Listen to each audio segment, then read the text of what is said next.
এটা একটা ব্রয়লারের শেড। এখানে 1500 মুরগি রয়েছে। সারা বাংলাদেশে গত 4টি মাস ধরে পোলট্রি সেকশনটা ধ্বংস।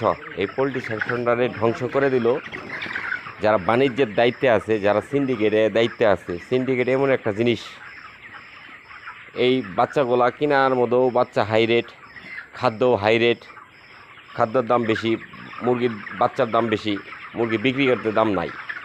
আজকের বাজারে এই মুরগিগুলা বিক্রি করতে গেলে একটা খামারির লস গুনতে হচ্ছে মিনিমাম 60 থেকে 70 হাজার টাকা। এরকম লস বিগত 3 মাস 4 মাস ধরে খামারিরা খাচ্ছে। এই খামারিরা ধ্বংস। এই খামারির লস কে পোষাবে? সরকারের কোনো দায়িত্ব নাই। বাণিজ্যের দায়িত্বে যে আছে সে তো এই সেক্টরগুলো বোঝে না। সারা বাংলাদেশ থেকে পোলট্রিটা উঠে যাচ্ছে, এই সেক্টরটা উঠে যাচ্ছে। বড় বড় রাঘব বোয়ালরা কামাচ্ছে, ধান্দা করছে, খামারিরা মারা যাচ্ছে। এই খামারিরা ঋণগ্রস্ত। বেকারত্ব দূর করার জন্যই তো খামার। এই বেকারত্ব দূর করার জন্য খামার করে যে লস হয়, তাহলে মানুষ কি করবে? চুরি ছাড়া তো আর কোনো কিছু করার নাই।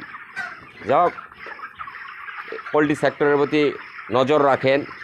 এটা দেশের লাভ, দেশের জনগণের লাভ। এদিকে লক্ষ্য রাখেন। খালি অন্য সাইডে ধান্দা করলেই চলবে না, এটারও চিন্তা করতে হবে যে সেক্টরটা ধ্বংস হয়ে গেলে তাহলে মানুষ করবে কি, খাবে কি? শেষ।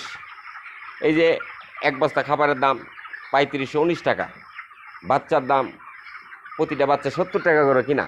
তাহলে এ হিসেবে 4 লক্ষ টাকা খরচ করে যদি 3,20,000 টাকা বিক্রি করে 80,000 টাকার মতো লস হয়, তাহলে খামারি কী করবে? চুরি করবে। চুরি চুরি চুরি। সরকারের এই পোলট্রি সেক্টরের মধ্যে দ্রুত চোখ রাখা দরকার, নজর রাখা দরকার। যাই হোক, আসি, রাখি।